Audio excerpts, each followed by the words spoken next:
Tell us about all of these new revelations. Not anytime soon. I know. Exactly, Arlene. Yes, I mean, all these details which has come out via the accidental sale in Spain of the Spanish language version of Prince Harry's memoir, Spare, they're very intimate. It shows Prince Harry, in my view, has a lot of anger and feels like he was constantly in the shadow of his brother, the heir, Prince William.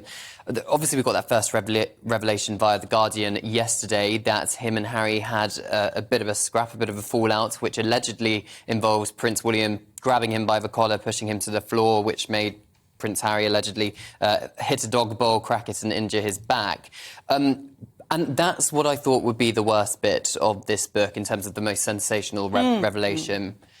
But I think what is really angering people online is the fact that he, what some people are saying is boasting that he killed 25 Taliban insurgents in Afghanistan during his second tour of Afghanistan. Now, I spoke to a former army major just a couple of hours ago, Major Chris Hunter, and he told me that he has betrayed the army by claiming that he killed 25 Taliban insurgents. It's not something that you talk about in public.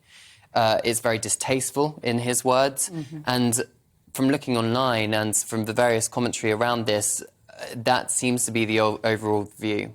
Yeah, and I noticed that Philip Ingram was on Chris Hope's show just before my show, and he was saying, actually, he sees it slightly differently. He sees it as a cry for help in respect of all of these things, if you put it in the whole, what has been coming out from this book.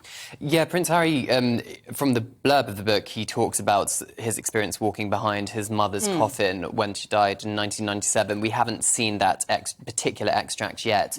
But what he does talk about is he went back to Paris and he asked a driver to replicate the journey through the Paris tunnel that his mother, Diana, Princess of Wales, took in the lead up to her death. So I think, again, this shows, and he talks about the fact that following his altercation, which we talked about earlier with Prince William, the first person he called was his therapist rather than his wife, Meghan, about the altercation. I think perhaps speaks volumes to the fact that he was really perhaps struggling in various points throughout his life, his childhood, and then going into adulthood.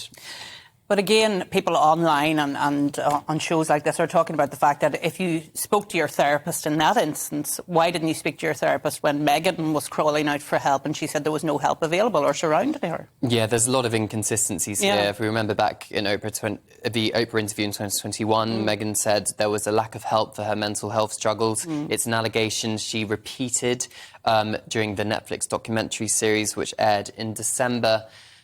But a lot of people are making the argument or questioning how Prince Harry can call his therapist on speed dial, so to speak, following an altercation with his brother, and yet Meghan didn't have any access or help for her mental health struggles.